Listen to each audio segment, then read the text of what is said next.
Super. Bon, alors, donc Virginie Fouilloux, Marseille. Alors, on m'a demandé de reparler de l'historique de la mise en place de l'UMAC à Marseille.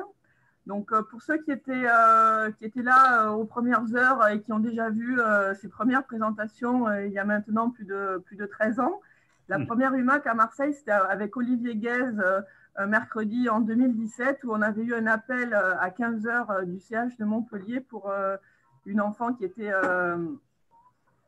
en SDRA et qui nécessitait une mise en place d'ECMO. Donc c'est évident que c'est une idée qui trottait dans la tête d'Olivier Guès depuis un certain temps et on s'est dit, ben, banco, on a appelé les perfusionnistes, ils ont bricolé un chariot plus ou moins de fortune, on a appelé le SAMU, les choses se sont faites et on a pu décoller à 17h30 et revenir en camion à l'époque à 22h30. Et ça, c'est vrai que c'était la première expérience, la première d'une longue série, puisque aujourd'hui, finalement, 13 ans après, il n'y a pas grand-chose qui a beaucoup changé.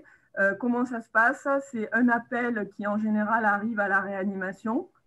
Le réanimateur alors on verra un peu plus tard comment ça se passe, mais pose l'indication ou pas d'ECMO, alors évidemment avec un certain niveau de concertation. Le chirurgien d'astreinte est contacté et c'est le chirurgien d'astreinte qui va organiser toute la logistique avec l'appel du SAMU, qui va organiser l'acheminement. Et donc pour Marseille, l'UMAC, c'est une équipe de 4 personnes, un chirurgien, un anesthésiste, un perfusionniste et une IBOD. Donc, ça nous prend environ 45 minutes pour être prêt à décoller sur la DZ de l'hôpital. Alors aujourd'hui et depuis 2015 à Marseille, avec le nouveau bâtiment qui a été créé, c'est assez facile puisqu'il y a une DZ sur le toit de l'hôpital qui est avec un axe d'ascenseur qui mène directement de la réanimation du bloc opératoire et la DZ. Donc en termes de mobilisation pour le matériel, la logistique est assez simplifiée. Donc l'UMAC marseillaise couvre, se déploie sur jusqu'à 350 km puisque alors on a sur l'agglomération marseillaise 2 hôpitaux qui sont respectivement situés à 500 mètres pour l'un et à une dizaine de kilomètres pour l'autre. C'est l'hôpital de la Conception où il y a la néonate et l'hôpital Nord où il y a aussi de la réanimation pédiatrique. Donc, on est amené à aller mettre des ECMO dans ces 2 services. Alors, celui qui est à 500 mètres, ce n'est pas du tout dans l'enceinte de l'hôpital. Ça nécessite vraiment de rouler sur la voie publique avec le camion du SAMU. Ce n'est pas à 500 mètres de couloir d'hôpitaux. C'est vraiment traverser pas la ville, mais en tout cas, on peut pas. C'est pas de l'UMAC intra-hospitalière. Ensuite, nos 2 principales destinations, c'est Nice et Montpellier. Et on a été amené également à aller 1 ou 2 fois en Corse et 1 fois à Avignon. Donc, pour vous situer un petit peu, j'ai un peu calculé la région PACA plus la Corse, plus à peu près la moitié de l'Occitanie, puisque si on prend un peu la moitié est de la région de Montpellier, c'est 72 000 km², c'est 11% du territoire national, c'est 8,5 millions d'habitants, soit 13% de la population. Et vous voyez le petit camembert là qui vous montre la répartition entre Nice et Montpellier qui est à peu près égale. Donc, depuis 2017, on a eu 75 UMAC, ce qui correspond à un peu plus de 20% de notre activité ECMO. Et vous voyez sur le diagramme la répartition des UMAC respiratoires qui, de plus en plus, sont totalement prépondérantes. Et on voit que sur les 3 dernières années, 2018, 2019, 2020, 100% des UMAC étaient des indications respiratoires. Donc, en ce qui concerne toute la logistique, on a publié un article en 2019 qui reprend vraiment tous les détails organisationnels, les configurations dans les différents moyens de transport, que ce soit le camion du SAMU, que ce soit l'hélicoptère de la sécurité civile au départ et maintenant du SAMU, puisque le SAMU marseillais s'est équipé de plus gros hélicoptères qui sont l'équivalent de ceux de la sécurité civile. Et le principal point important de cette publication, c'est ce tableau qui reprend un peu les trucs et astuces de la mise en place et du déploiement de l'UMAC. Donc, on peut voir quatre étapes. Déjà, l'organisation générale. Alors, vous allez voir que sur les 4 étapes, chaque fois, la première ligne, elle est importante. C'est la notion de leadership. Qui fait quoi? Et donc là, on voit qu'en termes d'organisation générale, pour le déploiement de l'UMAC, c'est vrai que c'est essentiellement le chirurgien, mais c'est un peu une habitude qui a été prise à Marseille. Les choses peuvent être totalement différentes. Et ce qui est très important, c'est que nous, on faxe une feuille d'instruction dans le service qui nous attend pour essayer d'optimiser au maximum toute l'installation du patient, la préparation cutanée, les commandes de sang, faire en sorte que quand on arrive, le patient soit vraiment prêt à être opéré, qu'il soit débarrassé de ses vêtements, de tout ce qui pourrait gêner la zone d'incision. On essaye de faire le plus de place dans le box. Souvent, enfin, à la différence de l'UMAC adulte, l'UMAC pédiatrique va quand même dans des réanimations pédiatriques. Les adultes, ils sont amenés à aller parfois dans des cliniques, dans des hôpitaux, des centres hospitaliers généraux de périphérie. C'est quand même moins le cas en pédiatrie, puisqu'un enfant grave en pédiatrie, en général, il est dans une réanimation pédiatrique. Donc, on essaye aussi d'éviter la mise en place d'une voie centrale jugulaire. Et il y a un gros travail pour l'anesthésiste réanimateur pour checker toutes les constantes du patient et pour éviter les mauvaises surprises et surtout voilà, les contre-indications à la mise en place de l'ECMO. Donc ça, c'est un exemple, c'est la petite fiche qu'on avait mis en place et qui est faxée à l'équipe qui nous reçoit pour montrer un peu qu'est-ce qu'on attend de l'installation et quelles sont les choses à prévoir, les parines, les commandes de sang, le système d'aspiration, enfin les petits détails qui peuvent vite faire perdre 10 minutes le temps d'aller chercher ce qui est nécessaire. Ensuite, la deuxième étape, c'est l'organisation du matériel chirurgical, donc tout ce qui est consommable. Donc ça, c'est à la responsabilité des infirmières de bloc opératoire, les IBOD, qui stockent ce matériel dans une pièce à part. Il y a des checklists qui sont vérifiées tous les mois pour tout ce qui est consommable. Et il est essentiel de ne prendre que ce dont on a besoin. Donc, le range de poids du malade est assez conséquent en pédiatrie et il est évident, on va le voir un peu plus tard, que le poids du matériel qu'on emporte est un élément majeur. Et donc, au dernier moment, on va prendre ce qui est nécessaire par rapport au poids du malade. C'est la même chose pour les perfusionnistes en termes de canules. Il n'est pas question d'emporter tout l'arsenal. Ensuite, le temps de la cannulation, là, c'est plutôt le chirurgien et le réanimateur qui ont le leadership. Le patient n'est pas toujours stable, donc c'est très important de mettre en place toutes ces procédures qu'on apprend à faire dans les réanimations quand ça va mal, pas tout le monde qui parle en même temps, des ordres clairs, chacun est posté, il sait ce qu'il a à faire. L'idée, c'est d'arriver à cannuler en 15 minutes. Pour le chirurgien, il est évident que les canules doivent être parfaitement fixées et que la zone de cannulation doit être parfaitement sèche en termes d'hémostase. Il est hors de question de ne pas avoir une hémostase parfaite quand on s'apprête à repartir sur un transport. Ensuite, la quatrième étape, c'est la partie mobilisation du patient et transport. Donc là, le leadership est cédé au perfusionniste qui va gérer et organiser toutes les manœuvres. Le patient est installé sur un matelas pneumatique, le truc des pompiers. Là, il est enroulé dans des draps. Il est évidemment sédaté, curarisé. Il y a des grandes…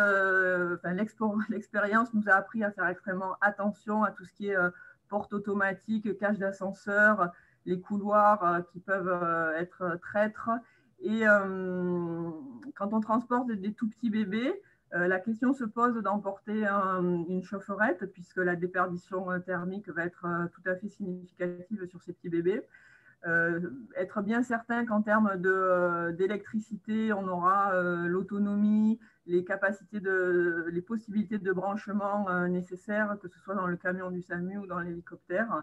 Il y a des petits gadgets qui sont utiles, avoir une rallonge pour pouvoir se brancher n'importe où si besoin, une lampe frontale si on transporte la nuit, enfin plein des petites choses qui ont bien sûr leur intérêt sur le moment. Et là encore, cette grande vigilance par rapport au poids global, puisque on le verra, ça peut contre-indiquer le vol en hélicoptère. Donc, une publication qui a été faite par un interne de réanimation il y a maintenant 3 ans, qui montre, et qui est très importante parce que je pense qu'elle scelle un certain nombre de questions, que les résultats de l'ECMO à Marseille sont strictement les mêmes que ceux de l'UMAC. C'est-à-dire que les patients cannulés sur place ou cannulés à l'extérieur ont un outcome équivalent. Et donc ça, c'est important. Et on voit qu'on est sur l'ECMO global à 68% de patients sevrés. Donc en ce qui concerne notre population d'UMAC, donc on voit la prédominance masculine, un âge médian de 2,3 mois avec des extrêmes de 1 jour à 17 ans, donc un poids médian de 4 kg et comme je vous l'ai dit, des indications respiratoires à presque 83% et à 100% depuis 2018. Donc un parti pris pour notre équipe qui est la cannulation droit-gauche. On voit 68% de sevrage global, comme je l'ai dit, et une durée médiane d'ECMO de 171 jours. En ce qui concerne la sous-population de l'UMAC respiratoire, un poids médian de 4 kg pour 1,3 jours. On voit qu'il y a 63% des patients pris en charge en UMAC qui pèsent moins de 6 kg, donc c'est vraiment du tout petit. Et un pourcentage de sevrage de 72,6% aujourd'hui. Donc, important de noter que pendant le transport, au cours de ces 13 dernières années, nous n'avons eu aucune complication impliquant le patient, seulement 2 incidents techniques mineurs qui étaient une panne électrique sur la console et une panne électrique sur l'ambulance, donc qui ont nécessité des ajustements, mais qui n'ont pas porté préjudice à la suite du transport. Une étude de 2015 sur l'expérience de Stockholm où ils rapportaient quand même 27% d'incidents, ce qui me paraissait un peu élevé quand même. Et j'avais bien vérifié les critères d'inclusion de ce qu'on appelait un événement indésirable où les incidents étaient bien les mêmes que nous. Et voilà, en toute objectivité, je pense qu'on peut se féliciter de cette absence d'événements indésirables pendant le transport. Ensuite, en ce qui concerne l'évaluation des résultats de l'UMAC marseillaise et de l'UMAC ailleurs, donc ça, c'est un tableau qui avait été fait il y a quelques années pour une autre présentation. À l'époque, on était à 64% de sevrage, on est aujourd'hui à 72%. On voit qu'on a des résultats qui sont tout à fait comparables. Ensuite, la deuxième partie de cette présentation, c'est effectivement quelles sont les difficultés auxquelles nous sommes confrontés depuis ces années où on a mis en place l'UMAC. Donc évidemment, premier élément à discuter, c'est les moyens humains et matériels. Donc nous, l'UMAC, elle est organisée au sein d'une équipe qui est disponible et mobilisable donc rapidement, 45 minutes en moyenne. C'est une équipe qui est disponible 24 heures sur 24, 7 jours sur 7. Et comme je l'ai dit, cette équipe est composée de 4 personnes, chirurgiens, anesthésistes, IBOD et perfusionnistes. Cette organisation et cette mise en place de l'UMAC s'est faite à effectif constant, c'est-à-dire qu'il n'y a pas eu du tout de plan de recrutement ou quoi que ce soit au sein de la direction ou des ressources humaines pour nous faciliter la tâche ou pour nous permettre la mise en place de ce programme. En 2007, on était 4 équivalents temps plein côté chirurgien. On est aujourd'hui 3 et on fonctionne avec 2 lignes d'astreinte. La ligne numéro 1 qui est celui qui reçoit tous les appels et qui fait ce qu'il y a à faire en première ligne, et une ligne numéro 2 qui sert d'aide opératoire en cas de besoin et qui sert également en cas de transplantation où il y a besoin donc, de 2 chirurgiens. En ce qui concerne les anesthésistes réanimateurs, ils étaient 5 équivalents temps plein en 2007, ils sont 6 aujourd'hui. Ils fonctionnent avec une seule ligne d'astreinte également. Même chose pour les perfusionnistes qui sont 3 et nos IBOD qui étaient 6 en 2007 et qui sont 5 en 2020, qui fonctionnent également avec une seule ligne d'astreinte. Ce qui veut dire que quand l'équipe du MAC est dehors, ça veut dire qu'en ce qui concerne la chirurgie, il y a éventuellement le backup de l'astreinte numéro 2, mais en ce qui concerne, alors il y a une possibilité de backup d'anesthésie-réanimation selon la situation, puisque en fonction de qui est de garde d'anesthésie, de qui est de garde en réa sur place, ils arrivent quand même à s'arranger entre eux, mais il n'y a pas de backup ni perfusionniste ni IBOD. Ça veut dire que concrètement, quand l'équipe du MAC est dehors, il n'y a pas la possibilité de faire une CEC en urgence à la Timone. En pratique, sur les 13 années qui viennent de s'écouler, la situation ne s'est jamais présentée, mais on ne peut pas exclure qu'elle se présente un jour. La durée moyenne d'un déplacement, c'est entre 4 et 5 heures pour une UMAC locale, c'est-à-dire quand on va à la Conception ou à l'hôpital Nord. Je pense qu'il faut compter au moins 6 heures pour les UMAC hors Marseille. Le temps vraiment de partir, de revenir, c'est toujours très long et c'est forcément un enjeu majeur. Ensuite, pour la logistique matérielle, bien évidemment, c'est du matériel qui est prêt en permanence, adapté au large range de poids de patients auxquels on peut être confronté.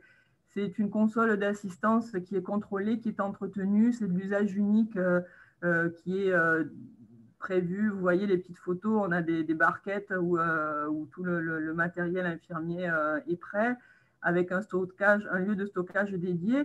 Tout ça transportable rapidement et la console, vous avez vu voilà les photos de notre carte d'ECMO qui a été pensée, conceptualisée avec les perfusionnistes pour pouvoir être compacte, robuste, stable et surtout maniable. Je pense que la diapo la plus importante de ce diaporama, c'est celle-là, c'est que les contraintes de ressources humaines, les contraintes logistiques, les contraintes d'organisation, de tout ce qu'on veut, administrative, je pense qu'on a tous les mêmes. La condition absolue et nécessaire, je crois que c'est la volonté d'une équipe qui a envie de faire ce type d'activité. Je pense qu'à Marseille, on a la chance quand même d'avoir une équipe de perfusionnistes vraiment hyper motivée qui a pris beaucoup de temps pour aller faire des essais, pour designer une console qui serait le plus maniable possible, pour aller faire des essais électriques dans les camions du SAMU, dans les hélicoptères. Et ça, vraiment, je pense que c'est la clé parce que c'est vrai que chaque fois qu'on présente l'UMAC, on explique que c'est le chirurgien qui organise, machin, mais en fait, moi, s'il n'y avait pas ces perfusionnistes qui avaient mis en place, réfléchi et fait en sorte que tout ça soit possible, je pense que ça n'aurait pas été possible tout court, quoi. Donc, je pense que c'est très important, ces effectifs humains-là sont considérables. Ensuite, donc on en a parlé, l'inconvénient majeur pour les transports héliportés, c'est le poids. Nous, on a aujourd'hui un matériel qui est estimé à 80-85 kg. Et en fait, il faut bien comprendre que maintenant, la législation, enfin, elle a toujours été, mais la législation est extrêmement rigoureuse. Et quand on appelle le SAMU pour organiser le transport UMAC, très clairement, il me demande le poids de chacun des membres de l'équipe. Donc, pour vraiment évaluer au plus juste le poids de tout ce qui va être embarqué. Et parfois, il faut négocier un petit peu pour que le transport héliporté soit accepté. Donc, c'est évident que c'est un enjeu majeur. De là, s'était posé la question de qui emmener, hein, parce que là aussi, si on compare avec l'activité UMAC adulte, les adultes, ils partent à 2, un chirurgien, un perfusionniste. J'avais retrouvé une étude qui comparait les façons de faire des uns et des autres, et on voit qu'en Europe, voilà, dans 37% des cas, on part quand même avec son réanimateur.